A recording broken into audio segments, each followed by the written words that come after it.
Customer জমি নিয়ে already বাড়ি বানাতে স্টার্ট করে দিয়েছে। আমাদের প্রজেক্টে পেয়ে যাচ্ছে মেন রোড 16 ফিটের আর বাই লেন্থ 16 ফিটের রাবিস ফিল্ডিং করানো হচ্ছে। Electricity, drainage, water connection include. আপনি জমি নিয়ে ইনস্ট্যান্ট পজিশন দিয়ে দেওয়া হবে। প্রজেক্টের সামনে থেকে পেয়ে যাচ্ছেন টিএইচ রোড আর এদিকে গেলে বিএইচ রোড, দুটো রোড আপনি কানেক্টেড পাচ্ছি। আপনারা ডিমার্কেশন করাতে চান তাহলে আমরা ডিমার্কেশন করিয়ে দিচ্ছি।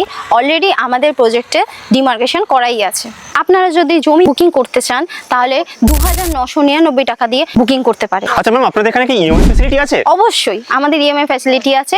30% আপনাকে ডাউন করতে হবে, বাকিটা আপনাদের 36 মাসে ইএমআই চলবে। জমির দাম শুরু হচ্ছে 2.5 লাখ পার কাঠা। এমনিটিসে কি কি ফ্যাসিলিটি পাচ্ছে? কমিউনিটি হল আছে, চিলড্রেন পার্ক আছে। ল্যান্ডের ক্ষেত্রে সবচেয়ে ভাইটাল জিনিস হচ্ছে কাগজপত্র। তো কাগজপত্রটা আপনারা কিভাবে দেখছেন? হচ্ছে কাগজপত্র অবশ্যই আপনি দেখবেন। আপনি তো আমার কথায় সব কথায় তো আপনি বিশ্বাস করবেন না। এটা হচ্ছে আপনি কাগজ নেবেন, সার্চিং পেপার তুলবেন, তুলে আপনি আপনার লয়ার দিয়ে সার্চিং করাবেন। সার্চিং করানোর পর আপনার পেপার যদি ওকে থাকে তাহলে আপনি জমিটা নিন। আপনারা তো এতক্ষণ ভিডিওটা দেখলেন, শুনলেন। আমাদের প্রজেক্টে এসে আপনাদের স্বপ্নের বাড়ি বানান। স্ক্রিনে দেওয়া নাম্বারে আপনারা যোগাযোগ করুন, সাইট ভিজিট করুন।